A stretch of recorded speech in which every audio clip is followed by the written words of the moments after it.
and welcome on Audi's booth. We're there to discuss the future of the connected car. For many of you, maybe connectivity is just about Bluetooth and how to connect the smartphone to the car. Maybe you're familiar with CarPlay and Android Auto. But connectivity at Audi is much more than this. We're going to discuss data, software updates, a lot of connected services, AI as well. And let me please introduce you to Frédéric Roche, Chief Digital Officer at Audi France. Hi Laurent, hi everyone. Frédéric. Nice to meet you. Welcome on the Audi stand. Well, let's jump in the future of connected car world during the next 20 minutes. Directly in the topic. Just a little bit of history. Since decades, car manufacturers are putting the car in the middle of everything.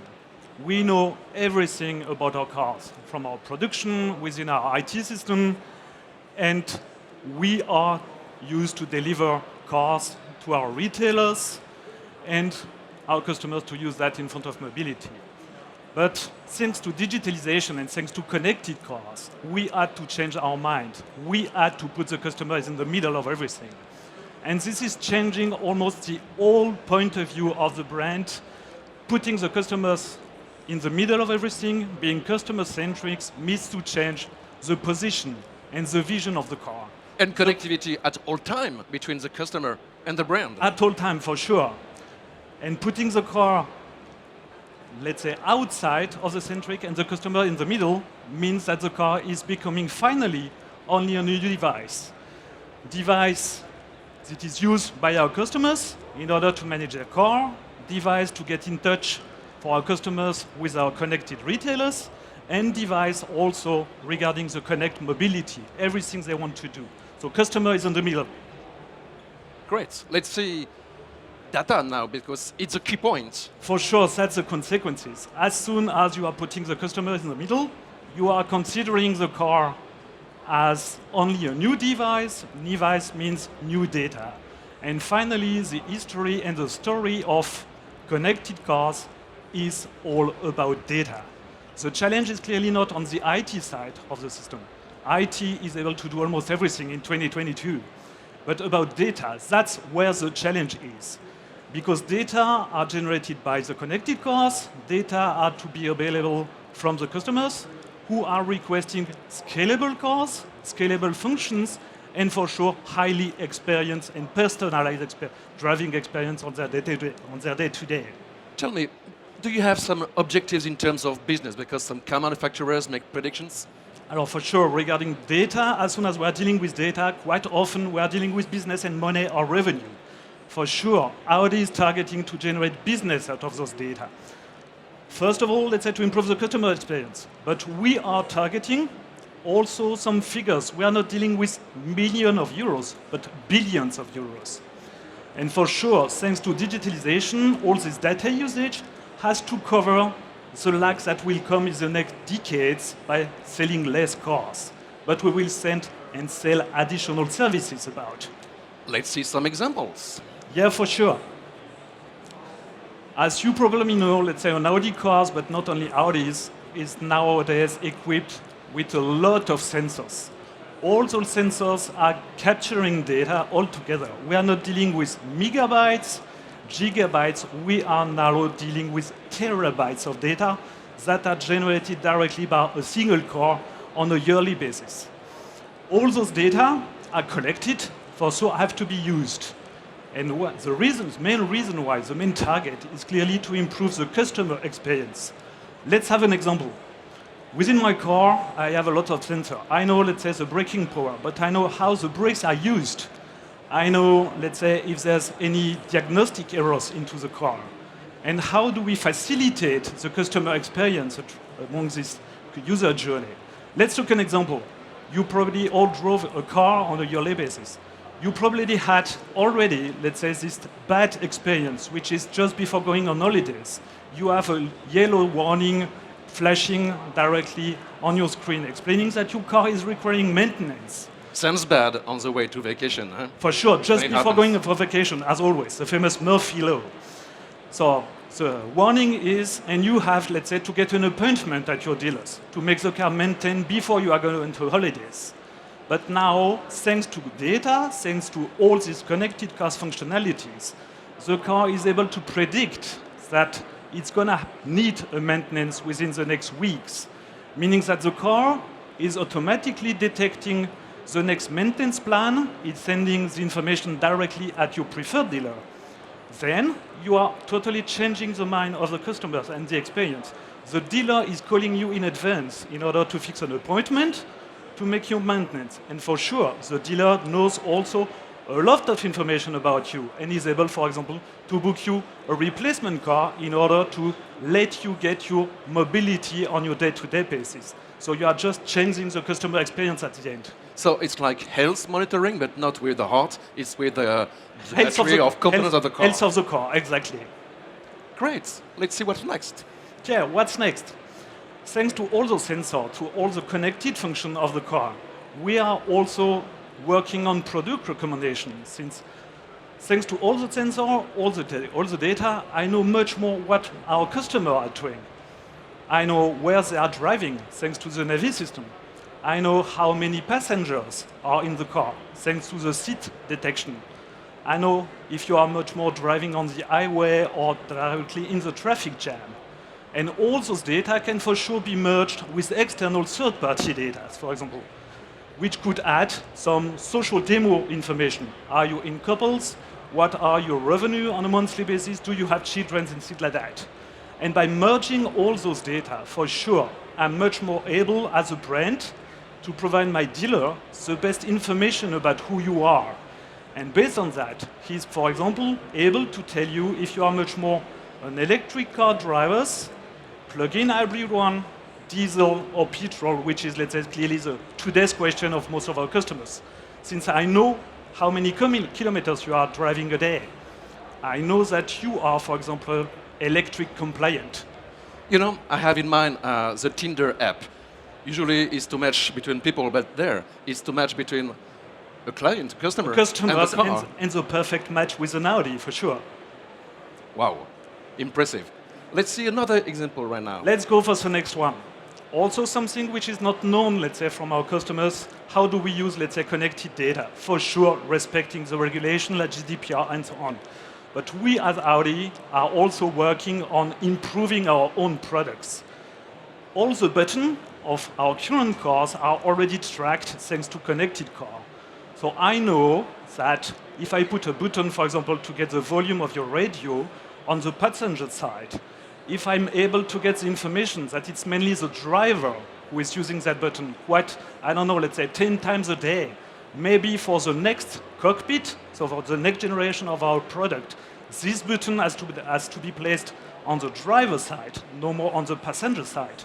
And if this button is quite often used, let's say more than 3 times in a specific ride, maybe this button has to say, let's say, physically button and not a specific digital menu that you will have, let's say, to jump directly into your screen just to search on that.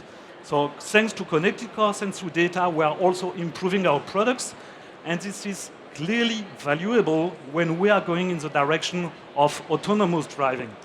All the design, for example, of the Audi Skyfair concept, which is just on your right, has been based also on all those data that have been collected to improve the display and all the user experience inside the car. That's to say it was designed from the inside to the outside.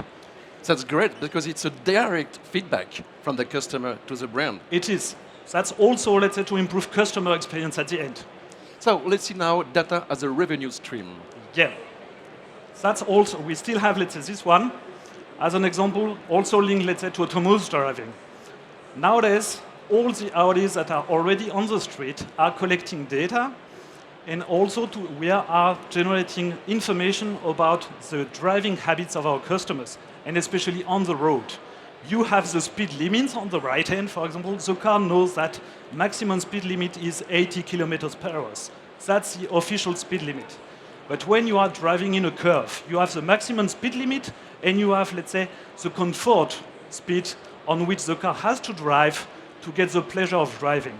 And those are also information that the brand is currently collecting to improve already and in advance and to be prepared for the level 4 or level 5 of autonomy to ensure that this curve, based on the today's car on the road, have to be passed not at 86, but have to be passed automatically and programmed directly at 72 kilometers per hour to get, let's say, the perfect, comfortable customer experience of our drivers.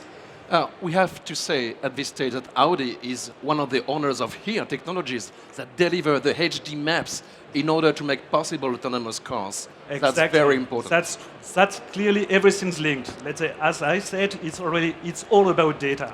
Navi system, Navi information lies all the cartography, all the mapping, and so on, and that are highly valuable, as you can imagine, for an autonomous driving cars. And data coming from Audi cars feed this database as well. That are coming from Audi cars is also highly valuable. You asked just before, let's say, about new revenue streams. That's also something highly important, let's say, for car manufacturers and a brand such as Audi. I know what you, other driver, are using. I know, for example, that's another example as it's much more explicit in that way. I know which kind of radio you are hearing during the traffic jam. For sure, this information is highly valuable for tomorrow when the car will be autonomous, since this is an information that I can resell directly to media providers. Since tomorrow, when you will be directly seated in your cars, the car will drive on its own. You will do something else. You won't drive anymore. But for sure, this media space will be highly valuable for media buyers. I know that you, as the customers, when you are driving from Paris to Roubaix, for example, directly on the speedway, are hearing this kind of radio. So I can sell that directly to advertisers. I would like to hear about Car2X because it's the next big challenge. That's the next. So Car2X, that's the communication between the car and an external IT system. We are doing the differentiation between car-to-car technology, so it's a car who is communicating with another car, thanks to a cloud technology just in between, and a car who is communicating with the external infrastructure, for example, smart cities. Let's have a look on two examples. First one, Car2X, in order to increase comfort, securities, and so on. I have an Audi who is driving 10 kilometers in front of you. This Audi, unfortunately, has a breakdown. The information first things secure our customers. So the car is automatically calling the emergency, providing your location and the number of passengers in the car. But all the more, the information of the crash Audi is coming to the Audi secured cloud, and the information is forwarded back to the other's Audi to tell them, hey, take care, there's an accident in front of you, maybe you are unsecured, and adapting all these security services. So that's the first part. We are also dealing, for example, with traffic sign recognition. Yes, this is very interesting. Yeah, traffic sign recognition, you know, let's say the speed limit with a high-resolution camera, but we are also now having, let's say, some pilot, first on the US, and the last one was launched on Germany, where the car is able, let's say, to deal directly with the traffic lights. And you can have the green light. You can have the grid lights. If you know if you have to accelerate or brake before. Exactly. You can have the grid lights if you will follow, let's say, the recommendation of the car. The car will know at which speed you will have to drive to get the next traffic light on a green and not on a red. First point. The other advantage regarding the user experience is if you are driving that way, I know which traffic light is red at which sequence. So I can also improve the timing you should arrive directly at your destination. And when we will get this in France, because I'm pretty looking forward to get it. Unfortunately, I'm not able to provide any dates about that. This time it's a pure technological issue. That's to say we need to standardize everything. It works in the US, in Germany as well? Works in the US, works in Germany, but the smart cities is much more depending, let's say, from the cities, for example, like Paris or Bordeaux, than, let's say, on the car manufacturers. And all the more, car manufacturers have to agree on their own to define, let's say, a standard communication channel between cars and smart cities. But that's clearly the future. So let's see next chapter. Let's go on the next chapter. Next chapter is about digital experience. We spoke about the car. Car is now a smartphone on wheels. On that smartphones, we are providing highly personalized data. Data based on the sensor, so all the data generated directly by the car, but also data that the brand is owning about you. For example, with your personal space, your personal ID on the brand. That's called My Audi. All those data are merged with the one with the car. We are also providing and getting data out of our retailers, our partners who are selling the car or doing the maintenance. And all those data have to be merged all together to provide the best-in-class customer experience in the automotive industry. That's clearly the target. Fantastic. And maybe you're one of the best skilled car makers in the world in this field, connectivity and the link with customers.